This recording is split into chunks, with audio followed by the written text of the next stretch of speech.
international team at the Center for Climate and Energy Solutions. And we're really excited to host this meeting because I think we have the biggest meeting of current and former climate champions that maybe there's ever been.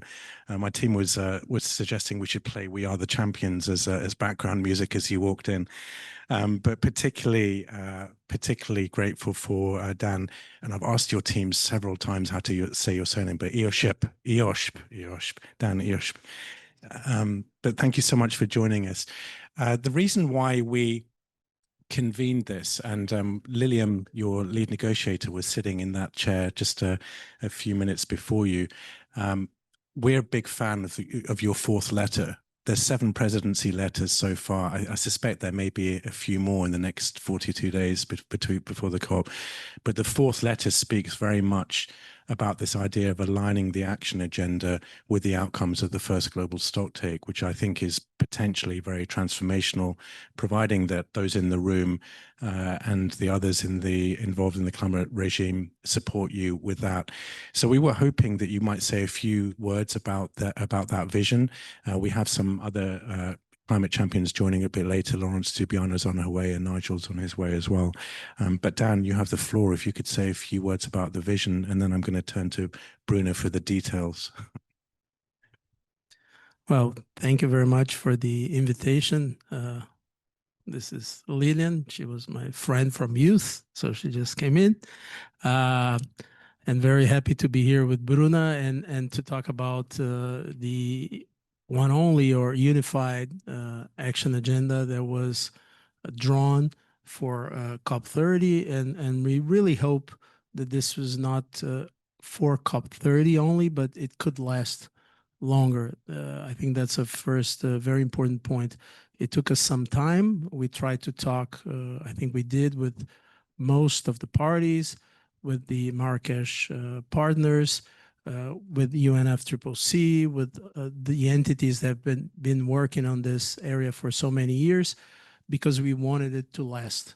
And why we wanted it to last, not only because we draw it together, but because implementation requires a continuous effort. It will be very hard to get where we want to get and to take the solutions and make them happen at scale as we need if we stop and go. So that was the tentative. And as we're dealing at COP30 with the center stage of implementation, that was the whole idea. Let's make an architecture that talks to implementation and that lead us to get the solutions going faster and at scale. How can we do that? We talked a lot about GST, and I think there is no word in there which doesn't belong to GST. So that was also, of course, planned, because if we have the agreement of all the parties to the objectives, of course, this implementation gets much easier to be done. And when we thought about the axis and the key objectives, and then we decided not to promote any new initiative or new pledge, again, it's all connected to this view of centering and implementation. If we want to implement things that are going on, that have ownership, that have already worked before, of course, will be easier and faster to implement than coming up with new initiatives. So nothing against any new initiative, and they will come, of course, but we are not the ones that will be using most of the time or energy for that. So that's more or less how we get to this drawing of the action agenda.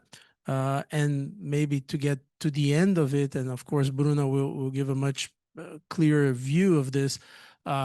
We said, listen, if we're not going to launch those initiatives, let's invite all the existing initiatives. And there is around 600 initiatives, some of them very active, some of them less active. So without any judgment, the first movement was bring all of them in and let them connect to the 30 key objectives that we draw talking to the GST, plotted on those 6 axes. And let's work through activation groups for each one of the key objectives and connecting those initiatives to those 30 key objectives, and let them live and see if they progress, if they don't progress. But meanwhile, let's make sure we all have knowledge of them. Let's tentatively have KPIs for all of them and ownership for all of them. And then the activation groups can tell us, listen, there are some very promising ones here that need a plan to scale up quicker. So a debottlenecking, as I say, or taking away the roadblocks.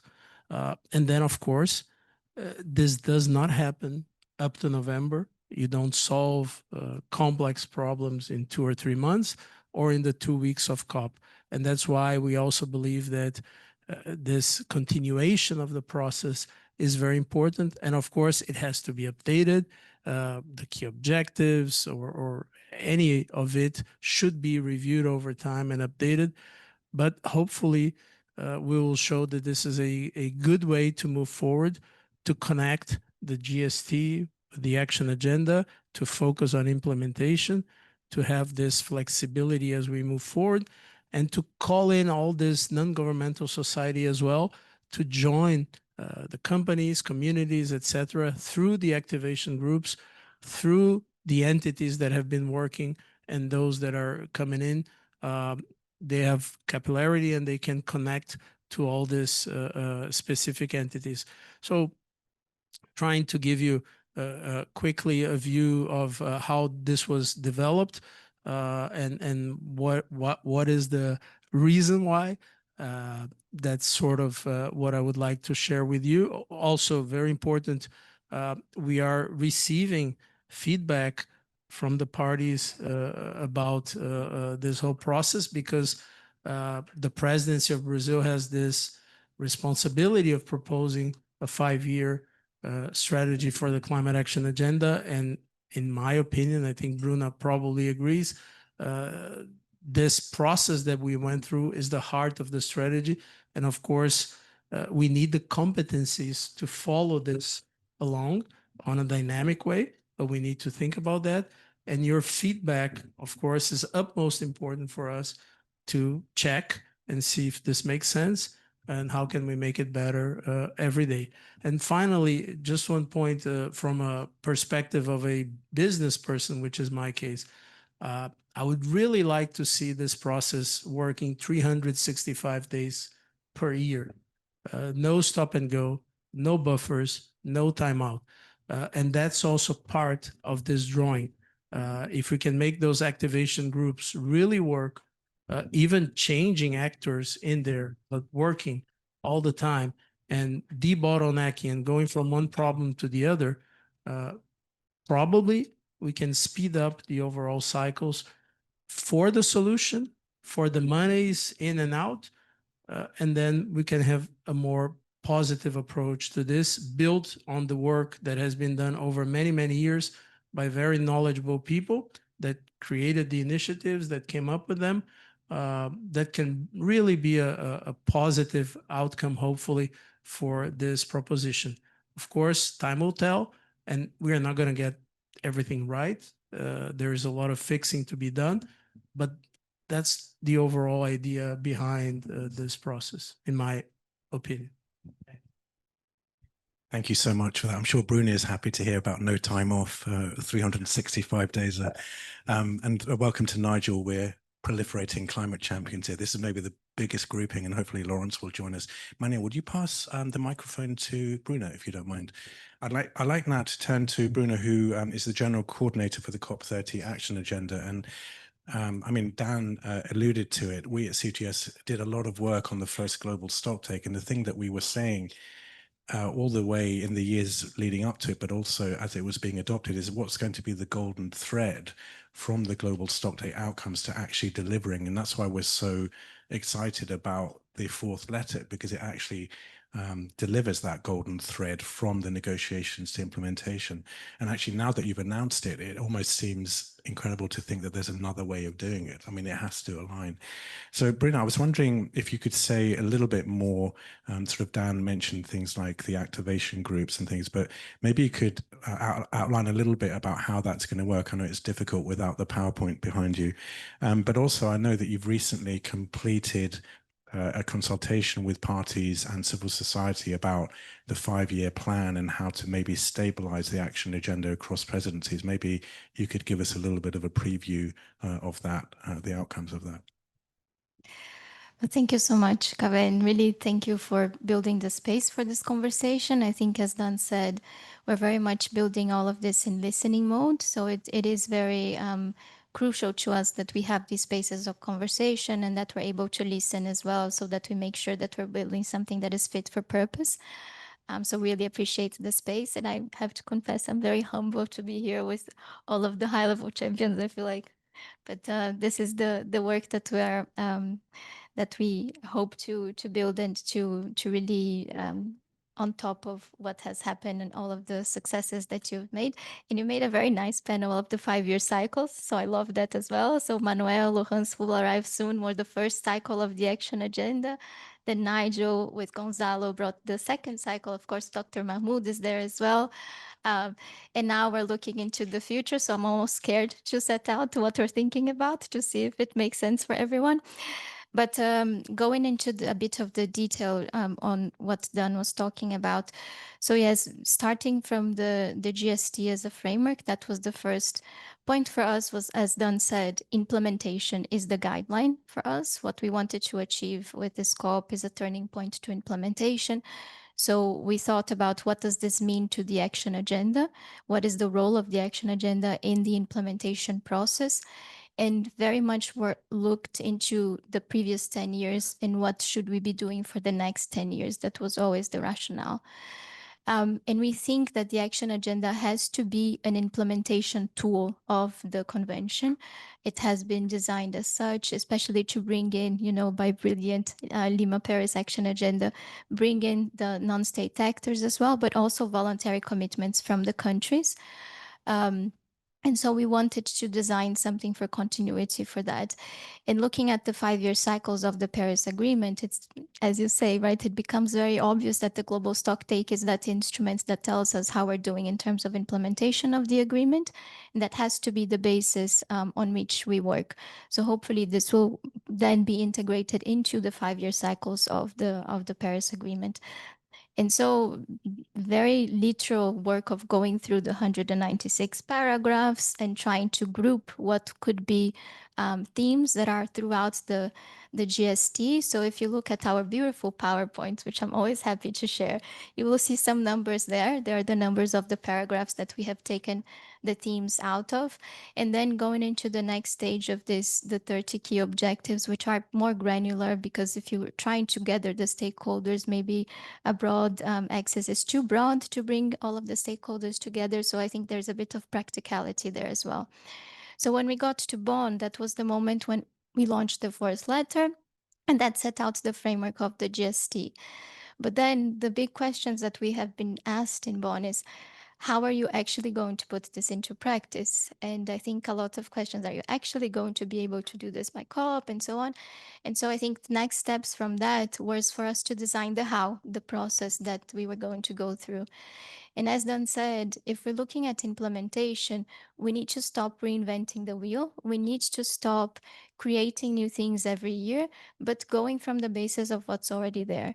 So that was the brilliant work of the Climate Champions team and mapping out all of the initiatives from the past.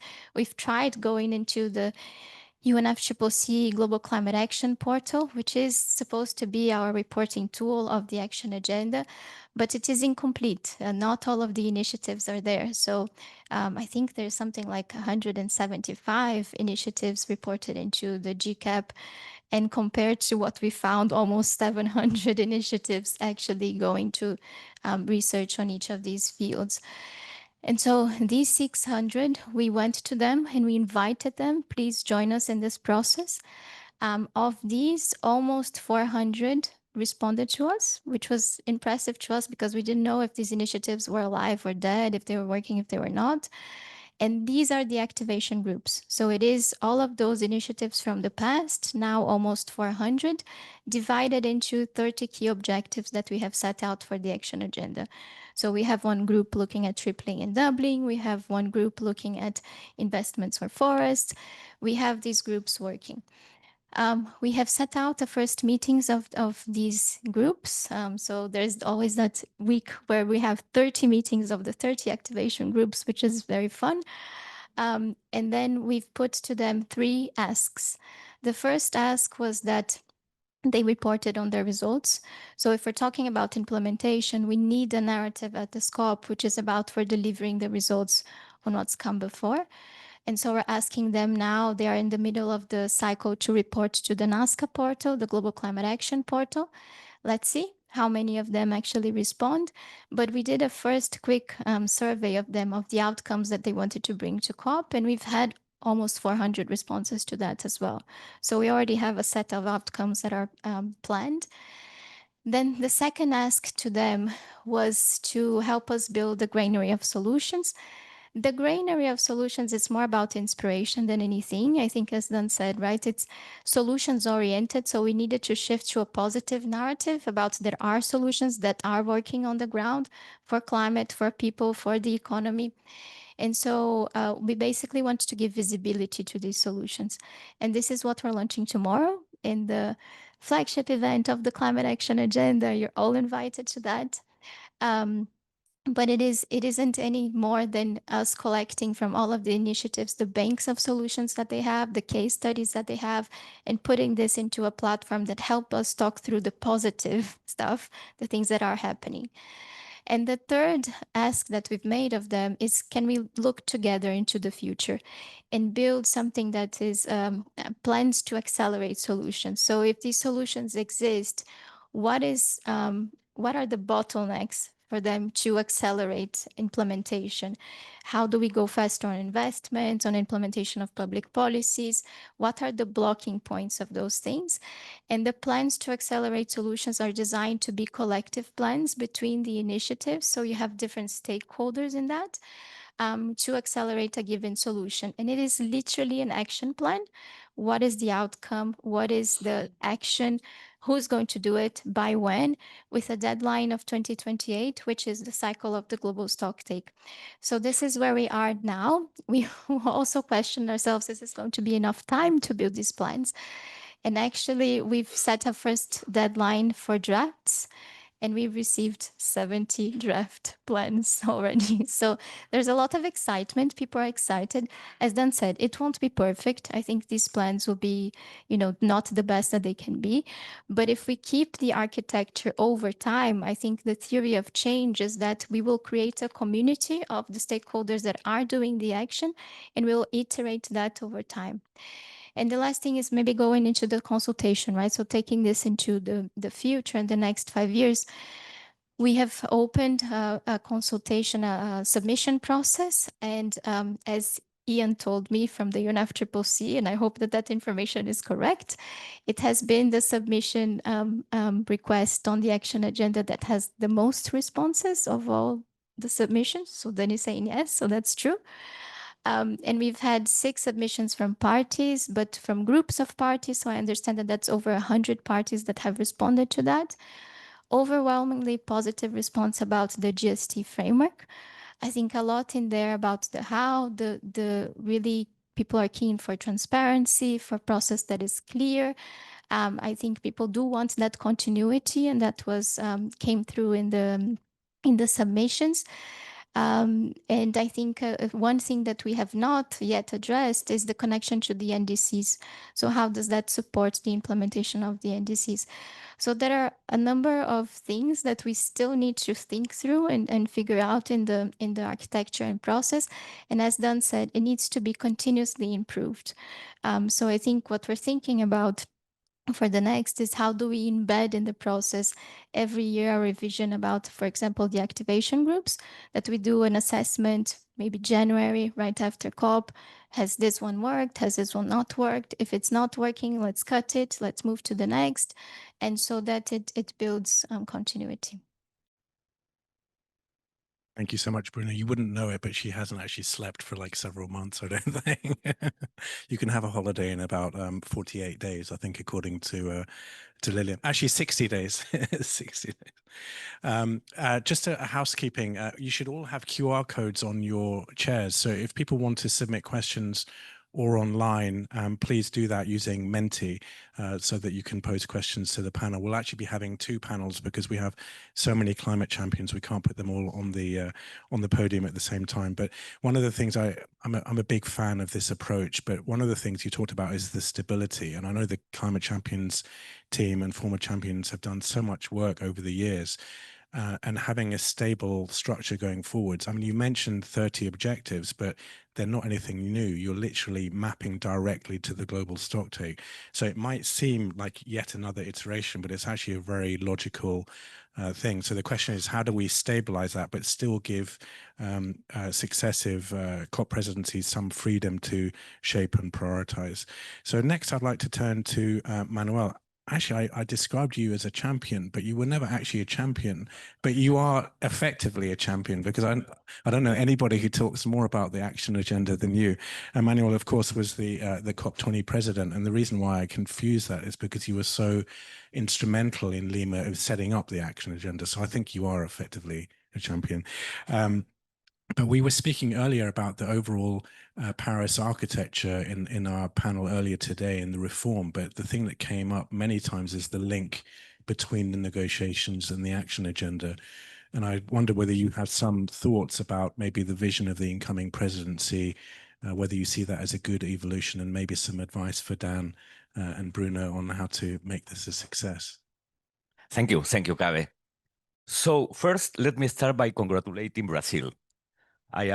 The world is so happy that Brazil has prioritized the action agenda as an instrumental mechanism to show implementation and to move the process forward. For me, that is fantastic. So let me make my reflection, Cabe. If I were writing a report about how to revamp the action agenda for the current times, even let me put a title to my reflection. It is making the action agenda fit for purpose in turbulent times, because we are in a very turbulent times. I don't pretend to go into describing those times, but we know where we are. So to do that, we have to put the action agenda in context. And history is always a good way to start in defining the context. And let me say that it is true, the action agenda as we know it started in 2014 when the Lima Paris Action Agenda was launched in December 2014. But the momentum was created in New York some months before of that. That is fully true. So New York, September 2014, Women Business, Climate Week, I don't remember the title, Climate Summit, and probably the largest ever demonstration of people on the streets towards getting an agreement. And that was the seed of the decision that then we took in Lima with the French government, Peruvian government, UNFCCC, and UNFCCC. So the Lima Paris Action Agenda was launched by those 4 bodies. And then evolved into the Marrakesh Partnership, and that is why now we recognize more the Marrakesh Partnership. But it is not to talk about history, but to try to describe phases of the action agenda. The first phase, Lima, New York, Lima, Paris, probably we did it as a way to convene actors. So the main idea, the main purpose of the action agenda, it was to convene. And look, there was a lot of skepticism on the action agenda. Even some opposition of negotiators at that time, because negotiators probably felt threatened of having these external people coming into their feudos. So there was some opposition. But so it was to convene, and we knew since the beginning that in this convening call, we could have some actors trying just to greenwash, because that is the natural risk on a process when you are opening doors. You don't know who is going to come in. And the idea it is then to clean it up in some way if you can. So first phase, very effective. So the champions in Paris, the Marrakesh Partnership, and the yearbook in Marrakesh, and many, many other things. A second phase, probably mostly since Santiago or Chile, Madrid, and Glasgow, so with our friends Gonzalo and Nigel, I think that it was a phase to trigger more action in a more concrete and organized way. No? So that is why Race to Zero, Race to Resilience, the Climate Champions team, and all of that, that it was so instrumental to move the agenda forward. And for sure, in Sharm with Mahmoud, among many others, all of them did a great job in that sense. But both purposes, to convene or to trigger and to organize, seems for now it is not enough. So if we were written a report, let's think on what it should be the new purpose of this action agenda. And in my personal point of view, and fortunately also there is that encouragement of Brazil, the action agenda, it must be focused on being an economic broker, an economic agent, not only to showcase, but also to make clear that we are entering into a more mature climate economy of the world. That for me it is key, because in a time in which we are losing political willingness, we do need to move the other gear that it is. Now we are in an economic process. It is the economy who is showing the way. Probably not the politicians or not the policy, but the economy. And in that sense, I think that that must be the purpose of the action agenda for now. And let me say something additional, my second element in this report.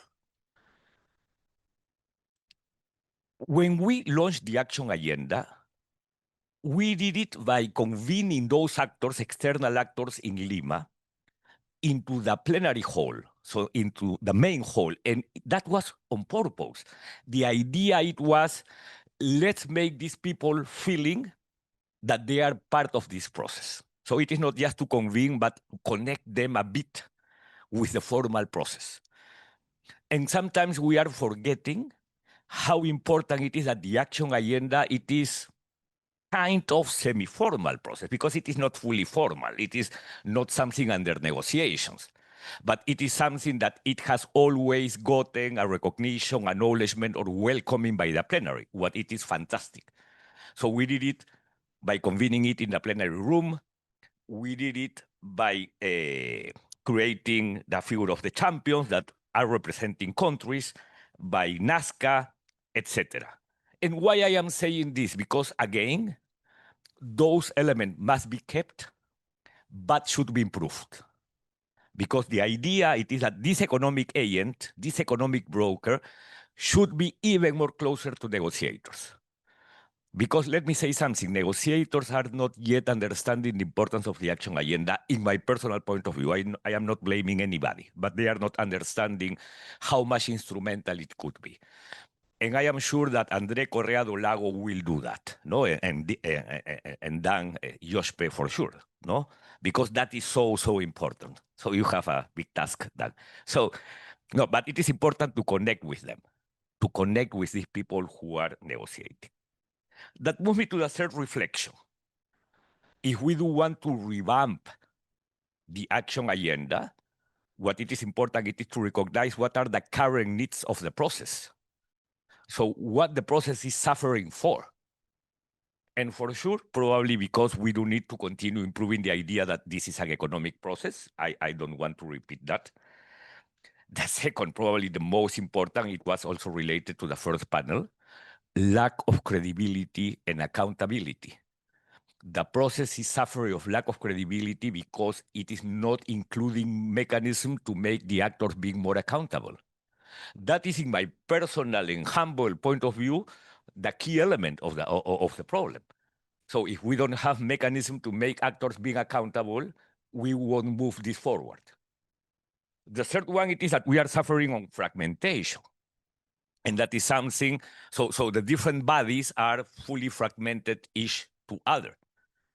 Also, if we think on the private sector, what it is clear, it is that the private sector, the business sector, is looking for benchmarking, clear standards, and knowing the way to move this forward in a credible way. So benchmarking and standards, it is also key. And also, the action agenda is not engaging citizens and people. And all of this just to say, so if that is a reality, what it should be the role of the action agenda? Again, to be an economic broker. Second, not to have the action agenda being in charge of defining standards or benchmarking, for sure not, but at least to be the place in which any actor can know exactly where we are, what are those standards, how are we evolving, what are those needs, no? What is still pending to have a credible net zero system and all of that. The third one, it is, look, Action Week, Climate Action Week. Some people who is not a strong, with a strong knowledge of what is happening in New York could believe that all of this, it is in charge of the Marrakesh Partnership, and it is not. So what we are having, it is the London Climate Week. Now we will have the Mexico Climate Week. We have the New York. And who is giving coherence to all of those messages? Who is trying to systematize information that we can take for these climate weeks as a way to communicate? So some ways to give coherence, synergies, etc. Let me finish by saying a couple of things. Also, I am a strong believer on having Brazil bringing the global stocktake into being the common threat. And we've already talked that probably global stocktake, it is a name that we have to avoid to use. Nobody will never understand us on what does it mean, the global stocktake. It's nothing. No, I do prefer to talk about the climate global plan, or something that can transmit to the citizens that we have a clear plan and that we are implementing it. But it is good to have Brazil identifying the 6 axes, a 30 objective, and all of that. To finish by saying something that I had a good conversation with Bruna some weeks ago in Brasilia, in which I mentioned her about these activation groups and all of that. And it is good to have 400 initiatives or 600, I don't know which number it is, the activation groups and the granary of solution. But the point it is, where are we planning to land all of this? No, because if it is just to talk about 600 initiatives, what we could have it is moving the yearbook from 20 pages to 600 pages. And it will be exactly the same. Nobody will read it. It will be exactly the same. So what I am always a believer, it is that it is not that we have to show how the economy is progressing, but to conceptualize what does it mean, a climate economy, what are those elements that can tell us that the economy is progressing to be a mature climate economy, and to use the initiative to say, look, we have this example on how much the economy is evolving in investment, in green bonds, in etc. What it could be the criteria to define that the economy is progressing. So yeah, we can keep the idea of the yearbook for sure. We can keep the idea of the Nazca platform. But what we do need to have, it is some way to show to the world by the end of COP30 and beyond COP30 that the economy will continue, will keep the promise of Paris and will keep this process alive. No? So those are my ideas. And I will put here my pen. Thank you, Manuel, and welcome, Laurence. I'm going to give you a chance to breathe before I come to you. So I might go to Nigel first, so it gives you a chance to think. And I know we're going to lose Dan at some point, but yeah, no problem. Thank you so much for coming. You mentioned a lot of things there, Manuel, particularly the sort of link between the negotiations and the action agenda. And one of the questions that we've received here from the audience online is, how do we make this system stable between presidencies so we really have the stability? But what I'd like to turn to Nigel. So, I mean, Nigel was obviously the champion for COP26, and congratulations to you on your recent appointment to the UK Climate Change Committee. I think if anybody can speak to the intersection between the action agenda and needing to deliver on national level commitments, I think you're the one that's best placed for that now. I always find it frustrating. I think, as Manuel pointed out, you speak about this new vision to negotiators, and as a former negotiator, I was guilty of that. You kind of think this action agenda is this nice thing on the margins. And when I sort of espouse this vision, people push back and say, well, you don't want to divert from countries' responsibility for ambition. But in the end, who does the implementation? It's not the governments that are going out and putting solar panels up. It's the climate actors in the real economy.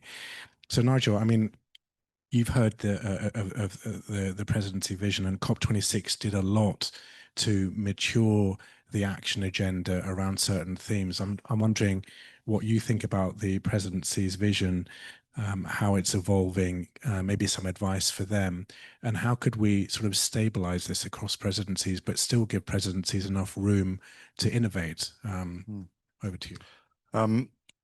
Well, thank you. And first of all, I'm a huge fan of the very thoughtful approach that the Brazilian presidency have taken. I think it requires a lot of skill, courage, and subtlety to innovate in a consensus-driven, party-driven process. Right? I mean, really, it's not like the G20, say, where you can rock up as a presidency and basically set your own agenda. Right? The consensus-driven process makes it much, much harder. So I think this is a really necessary evolution that's been handled with real skill, and we'll see whether it works or not. Right? I mean, that's nothing guaranteed in life. But I think just a couple of thoughts. First one is, I think a couple of things have changed quite dramatically since Glasgow. I mean, obviously a lot of things geopolitically have changed for the worse, but a couple of things within the kind of process. In Glasgow, when we were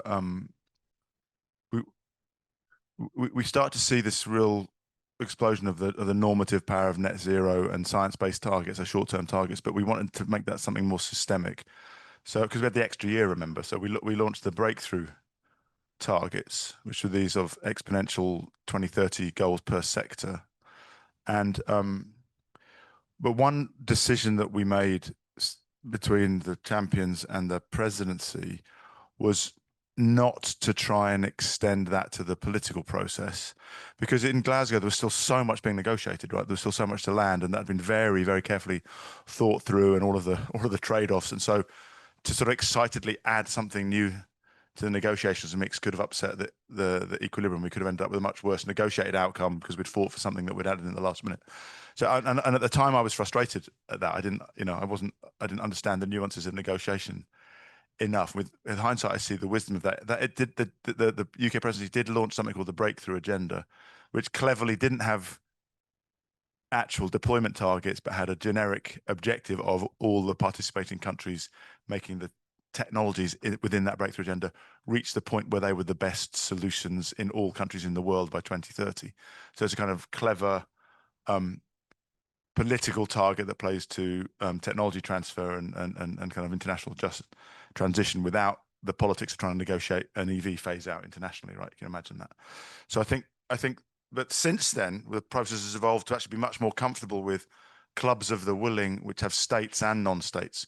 So I think that what was in Glasgow quite a really strong state negotiators, non-state actors action agenda divide has dissolved. And it's dissolved through the innovation in the process. So you think about the trebling of renewables, you think about the food system, you think about the Sharm el-Sheikh adaptation agenda.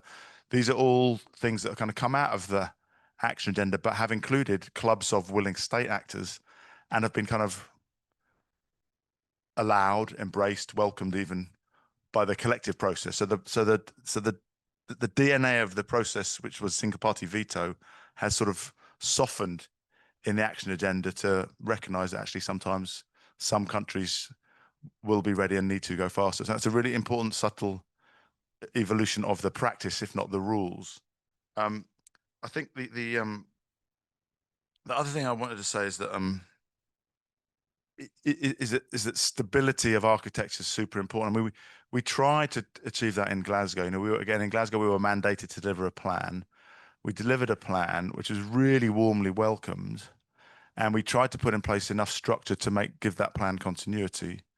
And I think we did a reasonable job. I mean, you see, still the champions team have provided continuity across.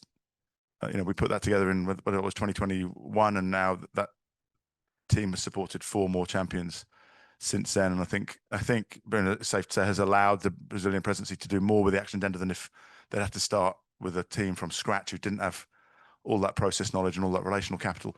But I think what the process has lacked is the governance to ensure stability of architecture. So each presidency and each champion can still come in and say, oh yeah, that's all lovely, but we're going to do 3 campaigns that are sort of orthogonal to everything that's gone before, or additional to everything that's gone before, and maybe even take for granted the fact that there's a whole pool of resource that's been philanthropically and bilaterally funded to do one plan, but there's no governance to say, yeah, nice idea, but the job is to deliver on the plan. And if you want to do something else, let's have some more resources, otherwise you dilute the plan. So I think one of the most important evolutions now, and again, it will require skill and courage and subtlety, will be to evolve the governance of the action agenda so that it doesn't take away from the responsibility of each presidency, but it does constrain the ability of each presidency to just wildly vary the architecture. And this is why, again, I think anchoring the architecture with the GST, I'm not sure if that's completely right. Yeah, I mean, we have, you know, energy, industry, and transport in one axis seems a bit, I mean, that's kind of 3/4 of emissions. So I think, so the 30 is probably right. I'm not sure that the 6 is, but actually it's the 30 that probably matters more than the 6. But I think the most important thing now is going to be continuity of architecture, which will be much easier and probably only possible if we have an evolution of governance. So there's some kind of multi-year governance. So there may be 2 co-chairs that rotate every 3 or 4 years, not every, and the presidency and the champions will have an important role in that, but not be allowed to widen. And then that will also need continuity of resources.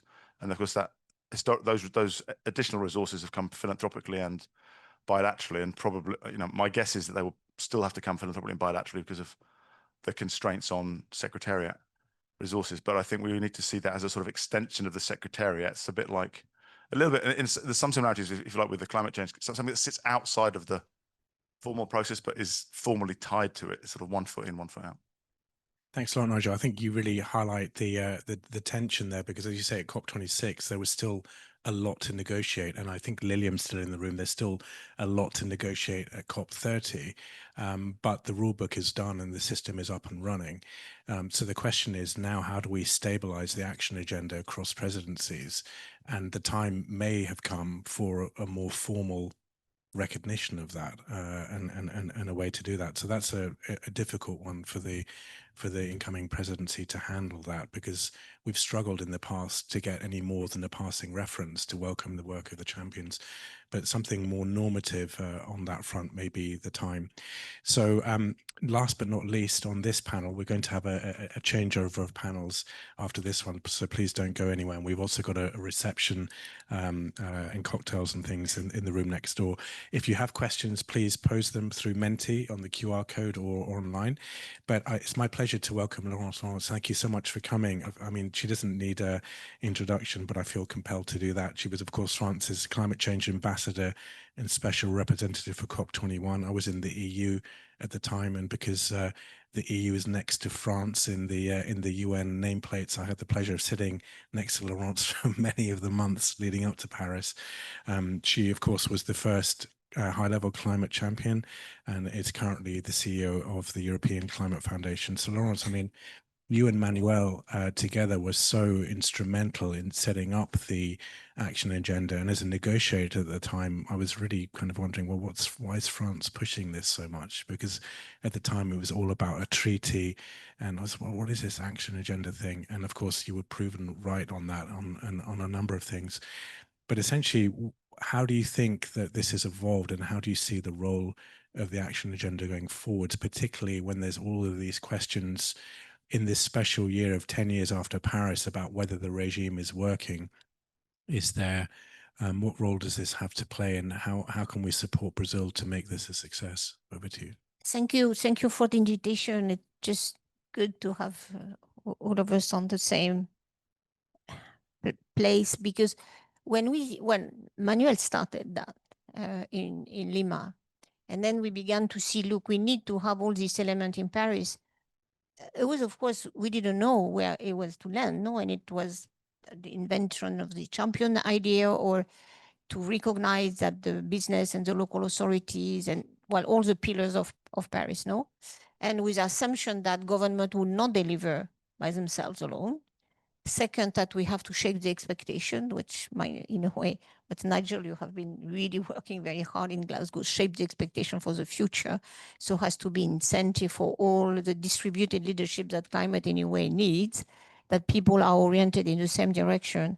And then, of course, to invent this idea that we have to have really a repository of all this energy.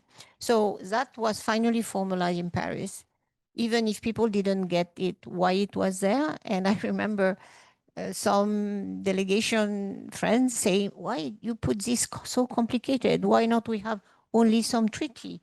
And why you have, you know, the sovereign element, the NDCs, and then this action agenda? Why do you complicate so much the things? But in reality, he has proved the resilience, in particular when one big government decides to go off. And then what's left? The other one. The ones who were, in a way, not maybe part of the agreement, not parties, but still sharing the objective.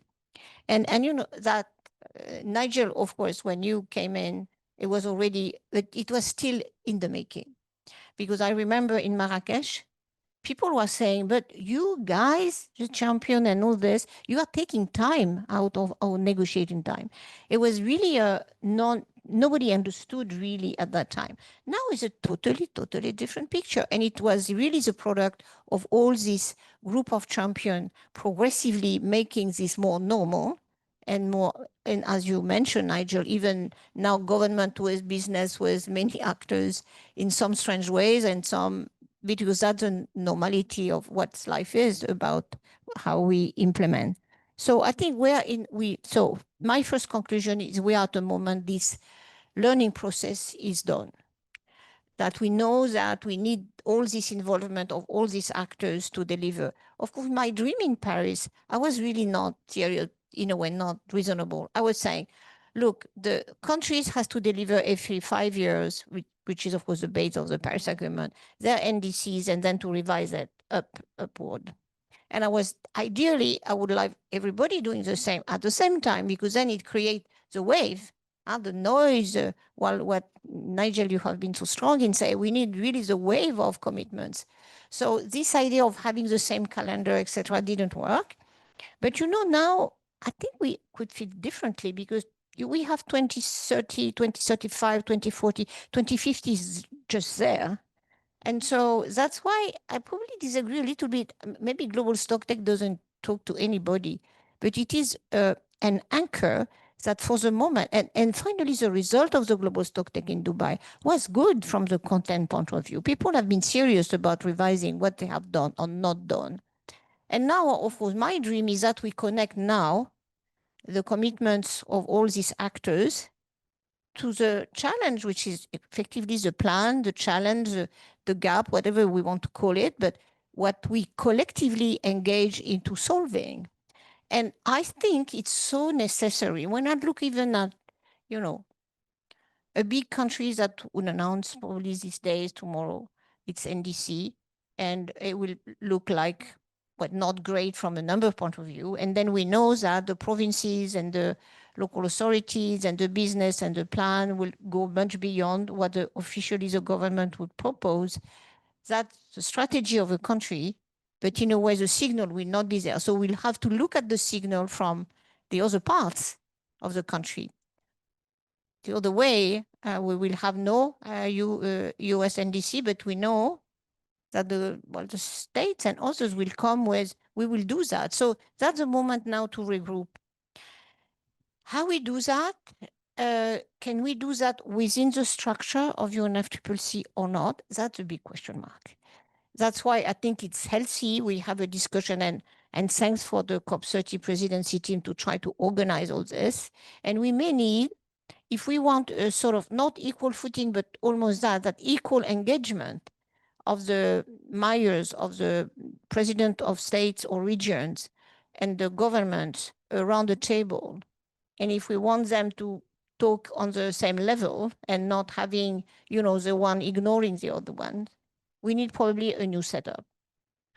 What it is this platform or enforcement, the forum enforcement, I don't know. But we do need to have a place where we talk about who does what, how it works, how we get the information flows that really things are happening. So my bet is quite difficult to do that within UNFCCC, meaning with the consensus rule, which is blocking a lot of things, of course, where you could have this coalition of the willing, but not many of them we don't understand, but on the key issues, the people who are finally involved into the sectors or into some policies, whether it be finance or something else. So I do think that the innovation effort of Brazil is really sound. I do think we need now something very strong on adaptation and resilience, for example, with insurance company involved. We need, of course, the land use. We can have results at COP30 on methane, for example, but we know that we cannot be, well, I'm dreaming of a methane protocol. We will not get there, but we can have a group of buyers on methane. That's a particular good coalition of the willing to say, we will not buy anything if you are not serious about your methane emission. Like, you know, that's an EU regulation, but that should be a common goal. And I think that China is probably ready to that. So there are real outcomes that we could be, they will be probably between negotiation and accountability in a forum where there is equal footing of the different actors. And the peer review is no more an organ governments only. I do think it's a moment to think about the role of champions. We have a long discussion with Nigel for many years. Should we be the cheerleaders? Should it be the norm setters? It's not totally clear what they should be, but I think they have now matured in the role. And I am concerned, as is, that every presidency changed the role. I don't think it's healthy.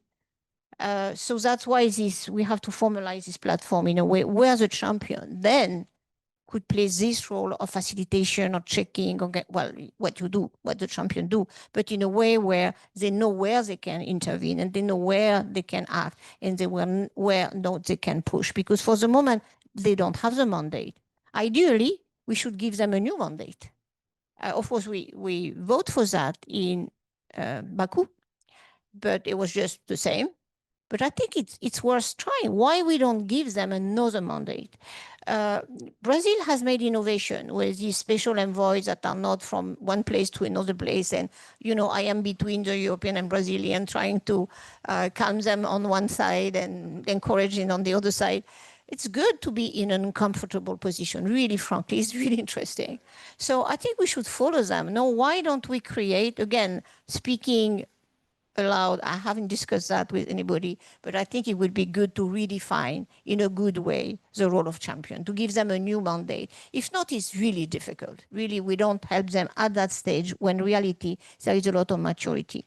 So, and then, of course, the registry, the accountability rules, we have making progress on that. And, you know, I remember, again, in Glasgow and later, champion, and I see our friend from Egypt there, you have done deals in some cases. Financial deals, assembling a number of them for a concrete result. And that is a force, because we need these type of engineers of agreements. Huh? We need engineers to say, look, you could do that and I can help you if you have the mandate to do that. If you have 1 year to do that and then you disappear, you can't do that. So maybe a group of champions for a number of years, but with clearer mandate and having an idea that they can deliver these deals. We talk about from many years now, but you don't have anybody in charge of producing. And if it changes from presidency to presidency, no chance they will finally materialize. So I think we need a taxonomy on the action agenda. I think it's good that the Brazilians want to organize the thing. Thank you, because just nobody understands. I don't know how many, 400, 700, 600, you don't know. They're certainly overlapping. So it's good. Cleaning the house is important, but then not cleaning the house for cleaning the house. That's not the interesting thing.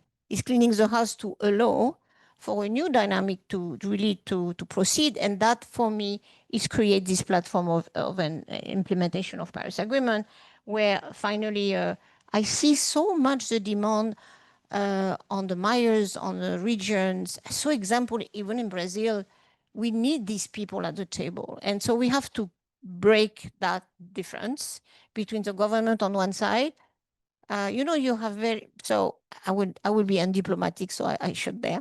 But, you see governments that cannot recognize that the governors of state do much better.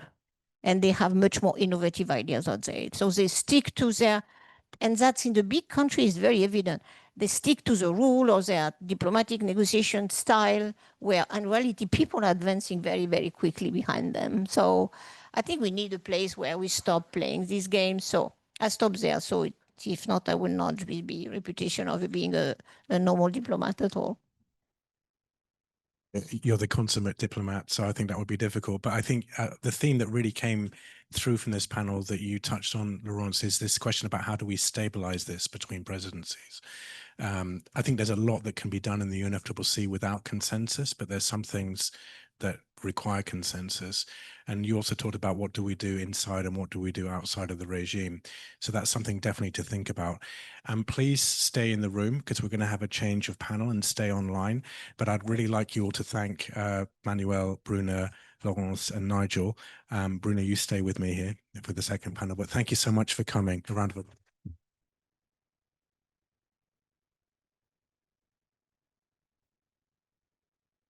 And if I could welcome Mahmoud, Cassie, Julia, Kamal to the platform. Thank you so much.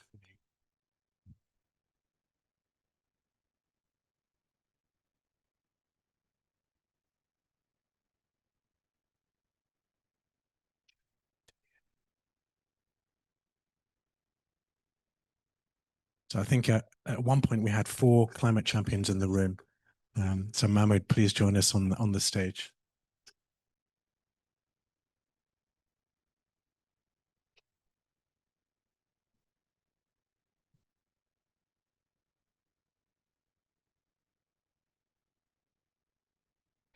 So we're going to start with the second panel. We had so many people, we couldn't fit them all onto the same platform, unfortunately. So thank you for bearing with us.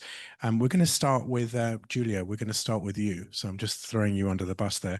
So Julia Gardner, who's the chair of the SBI, she has a long climate change policy and diplomatic history with the Australian government. And the reason why we invited Julia is that you are really at the interface between the negotiations and what we're talking about here. So I'm wondering what your thoughts are on the COP30 presidency vision. And of course, you chair the SBI, which is the body for implementation. And all we've been talking about is how the action agenda can support that. But how do you think that we might be able to stabilize this? And how could the presidency plans help you in your work on the SBI? Thank you. Hello, is it on? Yes. All right. Thank you so much, Kaveh. It's really a great pleasure to be here, and thank you to C2ES for bringing us all together for this event. I think they've left, but just such massive thanks to Dan, Manuel, Laurence, Nigel, and also you, Bruna, for your insights in the previous panel and for so generously contributing their leadership to the UNFCCC process. I think as we're seeing those connections between the negotiations and the real world action is becoming increasingly essential. This is such a timely event, and there's always so much to say and so much that could be said. So I'll just constrain myself to 3 points at this time. First, the convening power of COP is powerful, and bringing some coherence to the action agenda can help us make more effective use of that convening power, including by making it more accessible to negotiators. 2, there are opportunities to better amplify the work of the action agenda in the high-level champions and the Marrakesh Partnership into the negotiations. And 3, there are an increasing number of forums and processes under the negotiations aimed at building connections with real-world action, and we can better use these to provide an avenue for the action agenda to build awareness of solutions that are already available and those that are in the pipeline, and use this to build the enabling environment for consensus agreement. In much the same way that the Lima Paris Action Agenda played a pivotal role in providing that confidence to governments that they were not acting alone in the lead up to the Paris Agreement. So just to elaborate on some of those, on the first point about the convening power of the COP and the opportunity to use bringing some coherence to the action agenda to make it more accessible to negotiators. I think anyone who's spent time in the action agenda in COPs knows that it's a really difficult place to navigate. In reality, it consists of literally hundreds of event programs running in parallel, and there's no single platform or program. These are presidency events, the UNFCCC official events, mandated events, and then every single pavilion has its own events calendar. And so this is quite a hurdle for negotiators who have very full schedules already. It's very difficult for a negotiator to figure out what the most impactful events are, which of those will be most directly relevant to them in their work, both in the negotiations here at home. And just to reflect here on what Nigel said, I do think that negotiators don't really understand the action agenda, its value, its relevance, its potential. And so getting more of them out into it is going to really help bring more of the action agenda back into the negotiations. And so the COP presidency's initiative to use the global stocktake as an organizational framework and to think about 6 thematic pavilions and to showcase the work of those 6 focal areas of the global stocktake there is a really strong step towards making that more accessible. And it's definitely an initiative that, as the other panelists said, future presidencies can build on. And this would be helpful not just to negotiators, but to everyone who's at the action agenda. If you spent less time trying to figure out different event schedules, you'd find more time, you'd have to go to more impactful events and then better use your time to build your network and to have those solutions-focused conversations with the right people. My second point on there are real opportunities to amplify the work of the action agenda, high-level champions and Marrakesh partnerships into the negotiations. As we've said, negotiators, and not just and by negotiators I mean that at all levels, so the official level negotiators, the heads of delegation, and also the ministers with responsibility don't necessarily fully understand the potential of the action agenda and what's actually going on out there. And the high-level champions have been really instrumental to changing this over time, but more can be done. I think in part there's a real separation between the high-level champions program of events and then the negotiations programs of events, and including the plenary. I think a very simple thing that could be done is to bring the high-level champions into the plenary and have them present directly to the heads of delegations and the negotiators. And then there's just one more point, a third point. So in terms of the increasing number of forums under the negotiations, we're at a pivotal point. The rulebook is complete. We are more and more focused on implementation and thinking about solutions.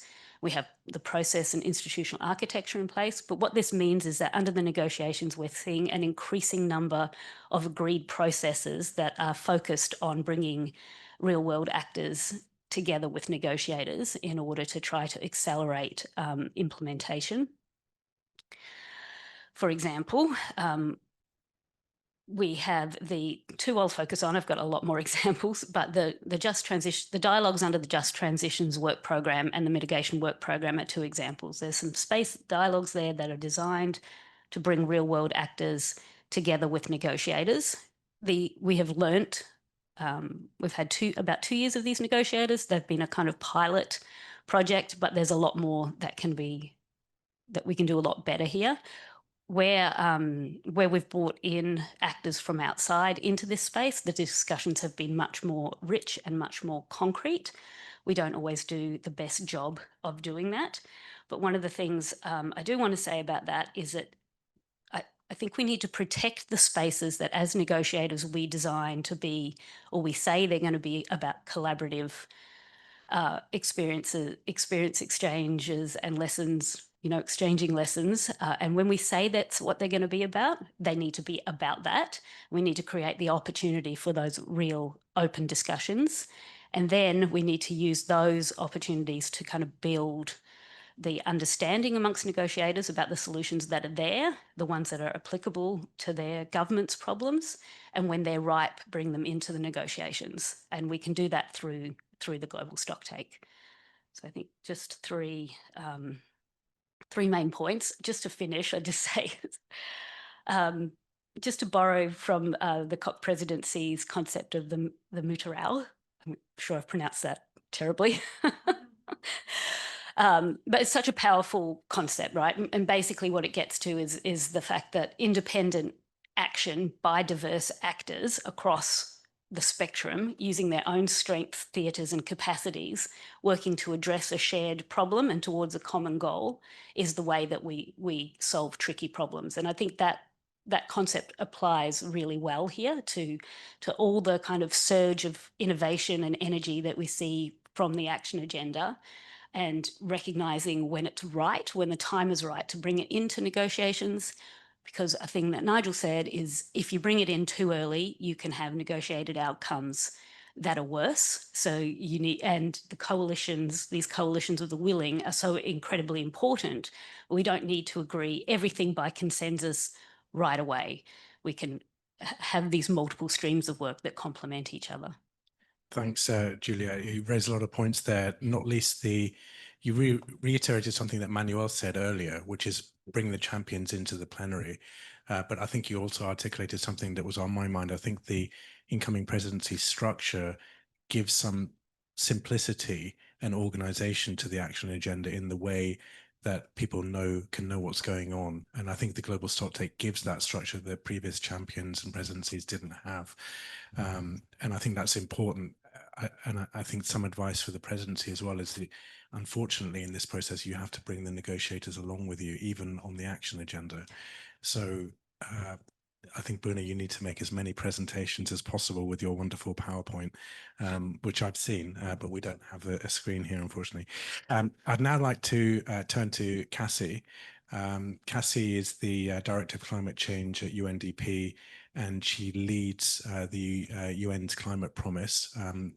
As people who know me know, I'm a huge fan of the Climate Promise. I think it's probably the best thing, aside from the Paris Agreement, to ever come out of the UN system. We're not paying him to say that. Genuinely, it's fantastic. And it's now not UNDP's Climate Promise, but it's the UN system's Climate Promise, after the Secretary General put it front and center.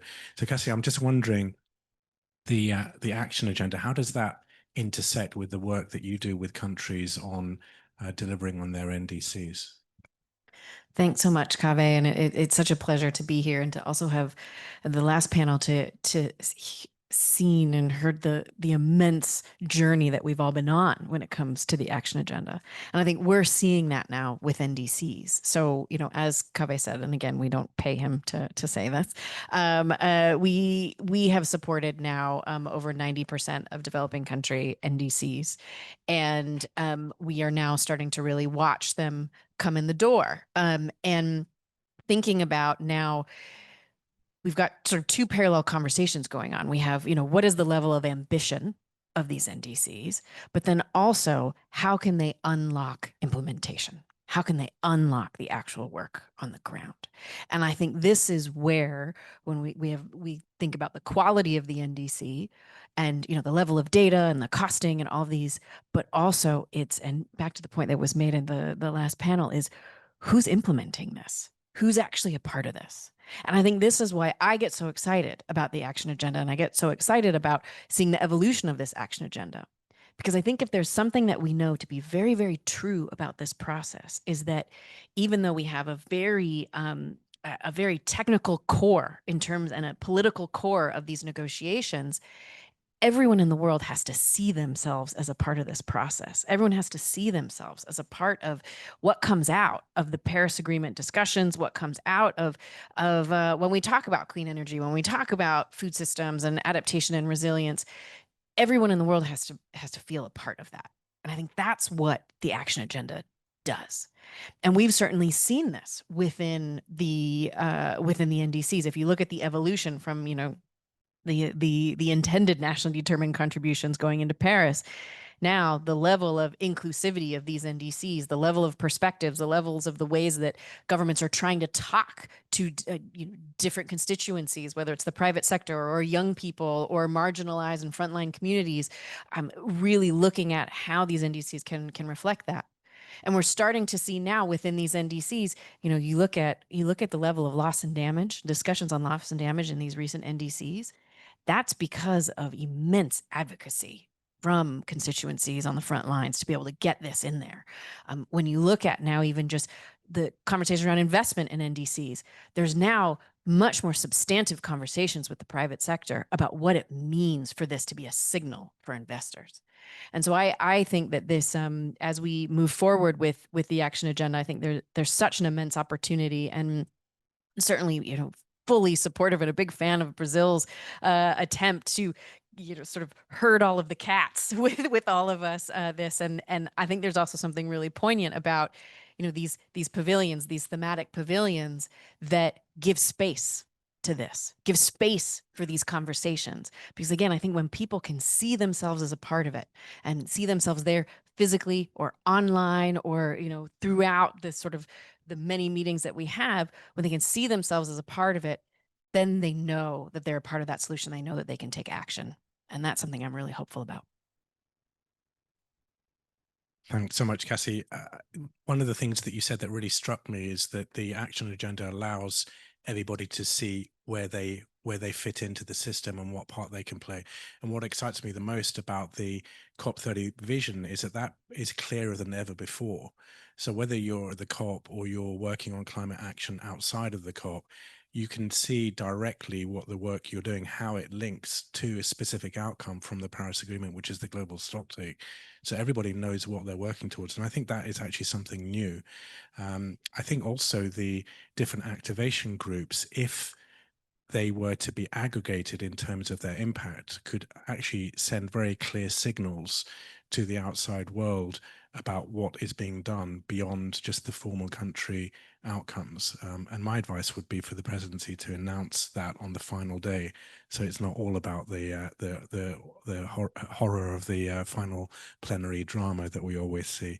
But I'd now like to turn to Dr. Mahmoud. Thank you so much for joining us. Of course, Mahmoud was the COP27 high-level climate champion, but has a big background in finance, executive director for the IMF and other roles at the World Bank. I mean, I'd like to, I saw that you came in. We thought you were going to come late. Otherwise, we would have invited you to the first panel. But you heard, yeah, the crowd, traffic was better than you thought it was going to be. But obviously, like, it would be good to hear your reflections on what Lawrence, Nigel, and others said, but also about the finance aspect. Right. Thank you so much. I listened carefully to previous panel and the excellent interventions here. I'm very honored to be invited. And let me say in public what I told you in private about my admiration to the notes that you share through your center. I see them very informative and helpful in the work. And I'm not paid to say that, but there are a few things, and I enjoyed a few days as well in the Rio Climate Action Week. And I'm optimistic despite all of the challenges, including in the areas of finance. And again, I congratulate the Brazilian presidency for this idea of emphasizing action more than anything else. I know that it was tried before, but perhaps with the Brazilian way of doing things, we could be lucky, because here, and please, I'm not after offending anyone, but I remember many years back when I was at school, there was a Brazilian kid associated with the diplomatic mission in Egypt. And then as a fan of football, you see a Brazilian, and given that you're not in the age of admiring coffee or chocolate, perhaps chocolate, you go and ask about how they play football. And they say, how do you do it? You can't just say, well, there is some reference, some training. He said, well, we just do it. I remember that when I was in Brazil, because there was no reference whatsoever to complicated frameworks. The language was very simple, very less of a reference to 6.2 and 6.4, for instance, when I talk about the carbon credit markets, but they just did it. And in a meeting for 2.5 days in Sao Paulo, after going from Rio, I saw people, normal people, just talking about trade of carbon credits, farmers, small businesses, entrepreneurs. They just practice it. What we need here when it comes to action is basically the replication and the scaling up. So I was happy and pleased to see that those participants have been sharing ideas. For many years, they have been doing it without really bragging about what they do. This doesn't mean that you don't need a regulator or rules or to keep the market safe and all of that. This happens. So this one area of optimism. The other thing, from past experience, from Brazil as a melting pot of ideas, I remember many good old friends from Brazil that they say, well, anybody could be a Brazilian. Okay, you can just be there, walk on the streets, and you'll be asked for direction. But again, there is that issue of melting pot there of ideas. So there is no wonder that the idea of conditional cash transfer, something completely different from our discussion, have been bragged about for many years. It went to Mexico and went to Brazil, and from Brazil it went to Africa. And because of the Brazilian way of doing it, by making sure that in this vast country it could be applied, now many countries in Africa imported the idea from Brazil. And this is very much important in matters related to support social inclusion and all of that. And then another example, more complicated, in the inflation targeting framework, there's been an idea practiced not very far from Australia and New Zealand, and then Australia, and then the UK. But many countries, including African countries, didn't know anything about it until it reached Brazil. Central Bank of Brazil applied it, and then it became something that you can make it applicable. So perhaps there is something that I cannot really claim expertise on Brazil's how, as a melting pot, can really get these ideas from theories, frameworks, perhaps action agenda, into something that you can practice. So that's why I'm optimistic, and that could be a good start for many good things to happen. And then when it comes to finance, and very quickly, and before getting into that, on the role of the champions in getting matters related to finance and the champions team behind the champion, in terms of onboarding, I did only 3 in my life. So the first one was when I was in the conscription phase with the Egyptian army. You need to be onboarded, of course, to know the do's and don'ts. The second, when I joined the World Bank, there was 3 months of onboarding. And the third and the final was with the climate champions. One or two people just made some introduction to the culture, the do's and don'ts and all of that. And that was very useful, very much overwhelming. But again, it tells you something about the institutional memory, and how from ideas from time of Nigel and before and then after, that there could be an area of institutional memory and continuity.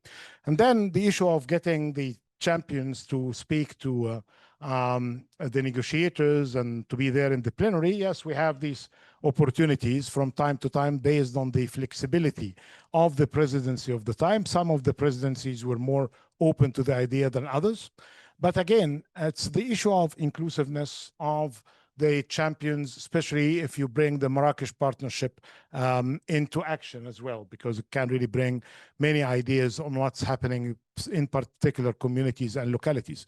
And then there is the catalytic role, and then maintaining the ambition, which is another thing. But I think there is an issue of constraining the champions and their teams to speak up, because there are issues that you don't really know, don't need to complicate matters within the UNFCCC. Member states are member states. They have always the priority, but the issues about what extent you'll be constrained without really complicating the dynamics with the UNFCCC. So if I get into the finance, I'm expecting a few things that beyond all of them, I think, on the action agenda. One of them, the TFFF. So everything is needed for that forest initiative to be supported. If it fails, that will not really be a good thing. And I hope, and that because in the requirements of funding, I think it's feasible. It's not complicated in terms of the structure. It's a public-private philanthropy partnership. It serves the purpose of other COPs in the future. So for the benefit of those who are going to be hosting the next COP is to make it a success. It's not just about the Amazonia. It's the Amazonia and, of course, Africa and Asian countries. And it will have many benefits as well globally if you start to factor in what could come out from there. And if the model is successful, because of the complication that we are seeing, especially with the multilateral development banks, it could really help whatever remains of this multilateral system to flourish. The second one is related to on the finance. By relaxing the tensions, the unnecessary one, some clever bureaucrats created the false dichotomy between development and climate. We tried, Nigel remembers, in Sharm el-Sheikh. Common sense tells you if you are good in decarbonization and doing better in renewables, this is SDG 7 in action. If you do the Sharm adaptation agenda, this is like half of the SDGs in action being implemented. So I think those two areas, climate development, add to that nature. Biodiversity, we are in business because finance will be very much in trouble if you are seeing unnecessarily competing goals, but they are not competing. You need to serve one purpose with the same dollar, euro, or dirham. Then some of the missing action when it comes to the rest of the financial sector, insurance sector could be really one of the bigger winners, because yes, it has been mentioned in different actions. It was part of the GFAN's work, but now insurance, especially when in underserved communities, not just in the sophisticated advanced economies in Europe or the US, but basically insurance through cooperatives and others could really be winners in the work there. And then I have two more, and then I'll silence myself because I have very generous moderator. And normally this is your job. One is related to debt. And this is, if you ask me, what did I do the most since I left the work and supporting the climate action agenda, it's basically the work on debt and the debt crisis. And I have many solutions, especially in areas related to how to be more dependable on private equity participation, concessional finance, and to be less dependent on debt. One of the things that I'm happy that is still progressing, and thanks as well to the partnership with Nigel, when we started the pipeline of bankable, investable projects 4 years ago, that we were betting that's not just through debt, but through private equity participation, blended finance, we can fund the bankable opportunities and investable opportunities with less dependent on debt. There are as well some solutions related to debt swaps at scale for development and for climate, and these were part of the actions that are associated with the team that I co-chaired under the leadership of the UN Secretary General to provide 11 proposals to deal with the debt crisis facing many developing economies. And the final thing, and as I suggested there, and some representatives from the presidency of COP30 said it's a good idea, is to lock the following teams in a room until we find a solution. In a room that should include the UNFCCC, the WTO, the EU, and the AU, and perhaps you can bring the UK, because after Brexit, it's not a member of the EU, about the CBAM. This is the cross-border adjustment mechanism, and perhaps before Australia or New Zealand or other countries import that flawed idea of having a cross-border adjustment mechanism, because this is basically the kind of most complicated matter that I have seen. You get the negotiators, negotiate forever on a just energy transition. They spend those usual extra nights until they reach a conclusion. And then they say, well, let's do that in the hard-to-abate industry. And there is a plan of phasing out, phasing in, some support, some compensation. And then overnight, you get something announced for the first time as a warning that's coming by Ms. van der Leyen when she was in Glasgow. I was in the room then, but I was not participating in the decision. I was just one of the recipients, that there is something called a CBAM that's going to be there. Without discussing it under the WTO system, nobody in the WTO until this moment, including through my sister Ngozi, claimed that it's compatible with the WTO rules. But the only people are saying it's compatible with the EU. London didn't say much about it, but assuming that the EU is taking that on their behalf, being clever. But we will not know it's compatible or not unless the harm is established. And that will take 2-3 years until you establish the harm of those who are going to be paying the fees. I'm saying fees because they are not tariffs, but they are equivalent of tariffs. In the case of Egypt and 3 African countries, studied by the IMF, equivalent to 15%, from 12 to 15% on tariffs of these industries. Yes, these industries need to be decarbonized, but they need to be decarbonized under the UNFCCC rules, under the negotiated arguments, under the multilateral system, and under the WTO. We cannot really go and celebrate multilateralism while you celebrate success in one area, and then you have a back door, and then you say, well, those countries in the global south need really to pay hard and fast for other countries to benefit from them. They have negative welfare implications.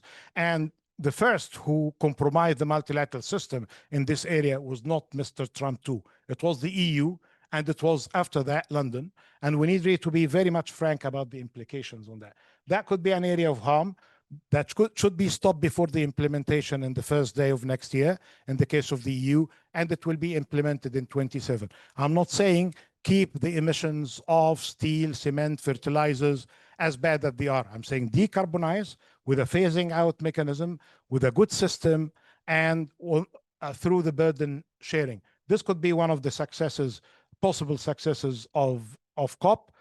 And that will make finance matters for, it's not just about seeing the flows of funds, but basically seeing some meaningful, tangible outcomes by stopping the harm and bringing the benefits of having a COP.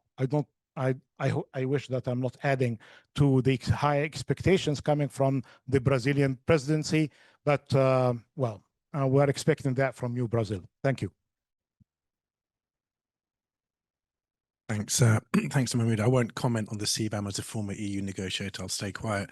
But I think the incoming presidency is certainly thinking about this intersection between climate and trade, and we at CTUS are certainly doing work on that. So it'd be great to involve you in maybe writing some of our future papers.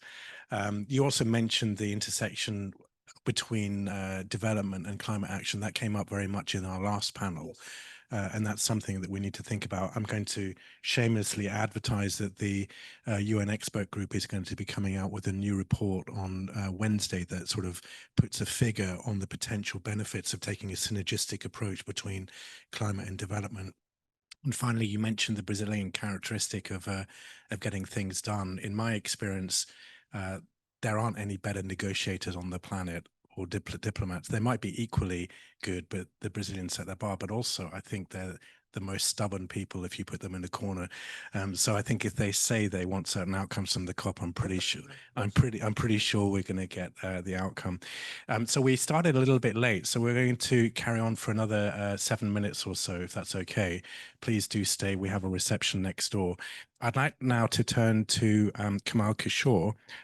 Kamal is the Assistant Secretary General and Special Representative of the Secretary General on Disaster Risk Reduction. And this morning was the first of the solutions dialogue that I attended in the headquarters in the UN. And I think it's a great signal that the Secretary General's team prioritized early warning systems as one of the things to push. And the reason why we invited you to speak, Kamal, of course, is that the global stocktake explicitly references as one of the targets early warning systems for all by 2027. And this is low-hanging fruit that could easily be implemented. So I'm really wondering what your views are. This is a very leading question, but essentially this linking of the action agenda with the global stocktake, it intersects directly with this goal of the early warning systems, which I believe is part of the activation groups, and that you are on that. So how does this structure affect you, Kamal, and how does it help you to take forward this goal? Thank you. Thank you very much, Kaveh. I'm indeed very honored to be invited to speak about a topic I know nothing about. I'm not a negotiator. I've never been a negotiator. I know nothing about action agenda or global stocktake. I work on disaster risk reduction. We have real results in the last 10 years. We co-create solutions. We don't negotiate in our area of practice. And I have come to this event very selfishly to look at what the COP30 presidency has in mind and what my area of practice can get out of it. And I think from that perspective, when I look at your 6 axes of priority areas, they are a dream, because I see many opportunities for disaster risk reduction and for adaptation and resilience. Particularly, I think it's priority 4, the activation agenda 13, is something which holds a lot of promise. Beyond early warning system, basically I have, from COP30, from adaptation and resilience perspective, I have 3 aspirations. One is that we should really have a game-changing conversation on early warning systems. I'll come to that in a minute. The second is that we have to get to a new paradigm on talking about how do we build more resilient infrastructure and generally better built environment, which is climate ready, which is not just low in emissions, but also more resilient to shocks of the future. And the third is a better system of financing resilience at the national, subnational, and most importantly, local levels.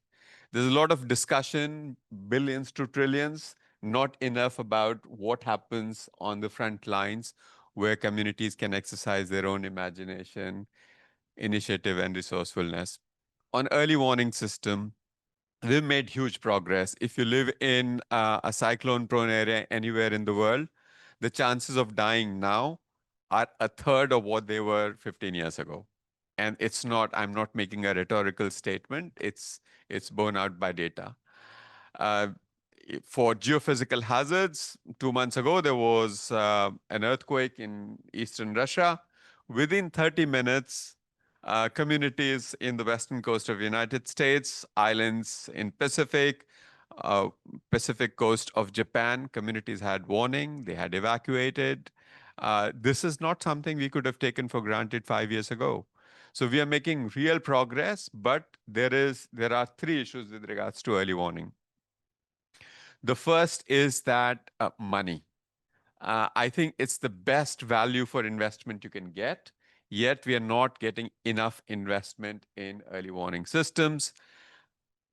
80% of the new investment in early warning is going to a handful of countries, half a dozen countries. So how do we finance early warning system strengthening in LDCs, in LLDCs, in the small island developing states? So we have to exercise our imagination there. Here, I also want to underline that in early warning system, you don't invest just once. You know, technology changes, risks change. So this is something where we have to set up a mechanism for continuously financing this. So that's one. The second is that dissemination technology. Just one highlight, let me highlight just one point, which is cell broadcast technology is the sort of gold standard. Yet only 46 countries have cell broadcast. What is it that it is not very expensive? What is it that is stopping us from having 100% coverage there? I think we have to talk about that. And the third is really the piece at the level of communities. I think everyone talks about community-based, community-led. You know, it's so nice to talk about it. It's very nice to make PowerPoint presentations on this. There is no money going there, very little money going there. Why? Because there is a discussion that, well, they don't have fiduciary arrangements at the local level. We don't know whether the money will be applied and we will achieve results or not.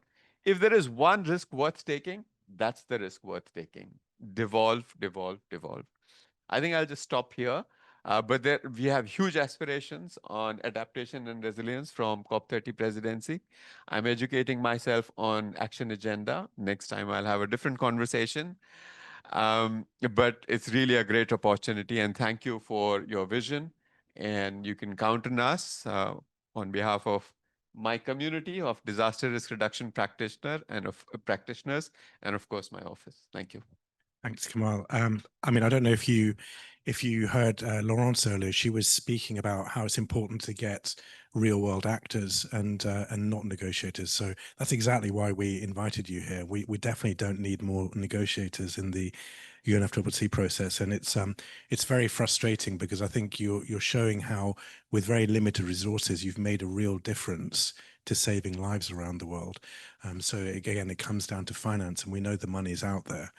But I think that the new structure that the presidency has gives you a platform for more visibility to link the negotiations to delivering on that goal, which is eminently deliverable, to have early warning systems for everybody on the planet by 2027. And I think it can be achieved.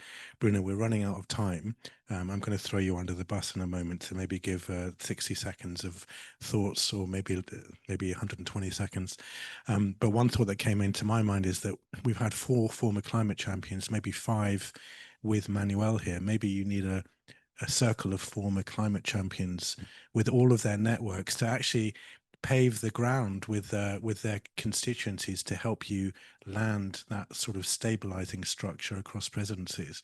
Because if we are going to get an outcome from COP30 that stabilizes the vision across many years, probably you do need the endorsement of parties.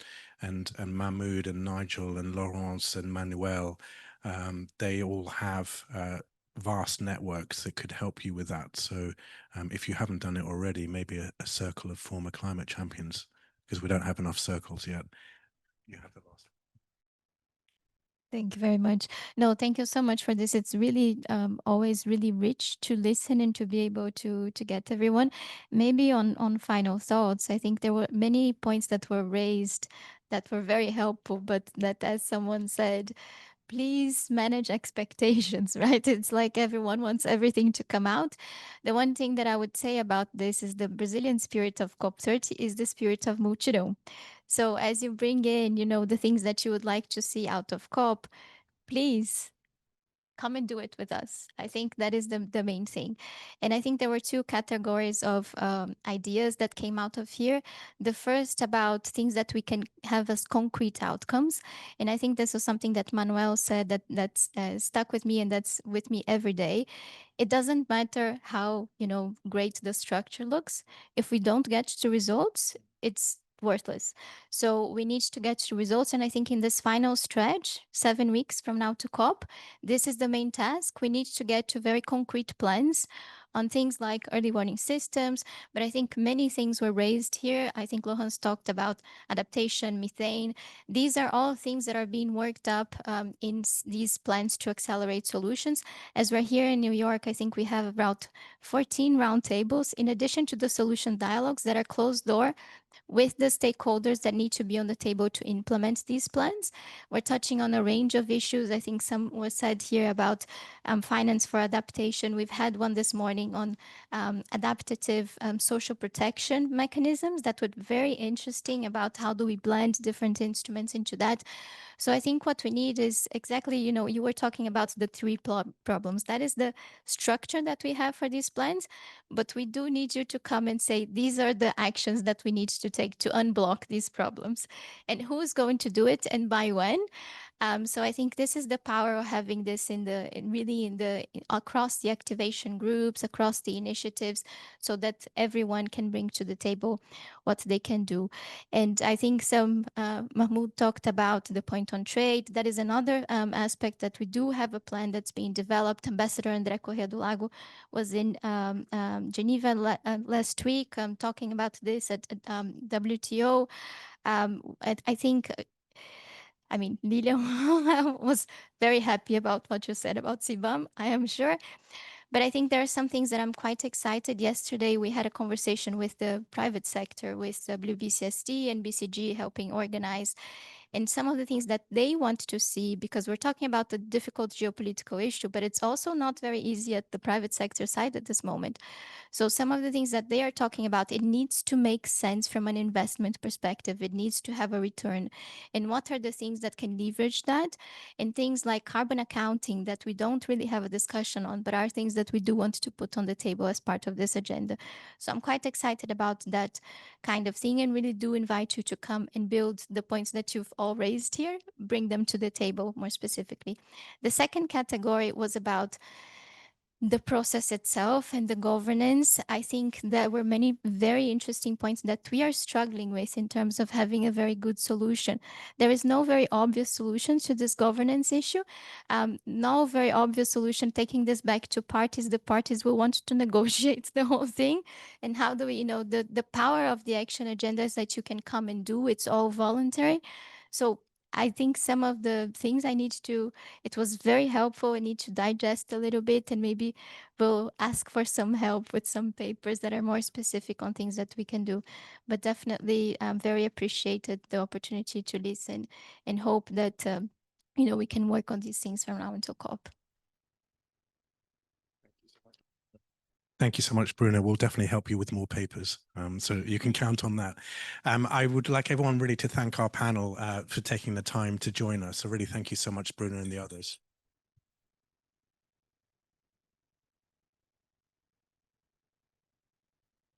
And also thank you to my excellent team for all the work that they did on this.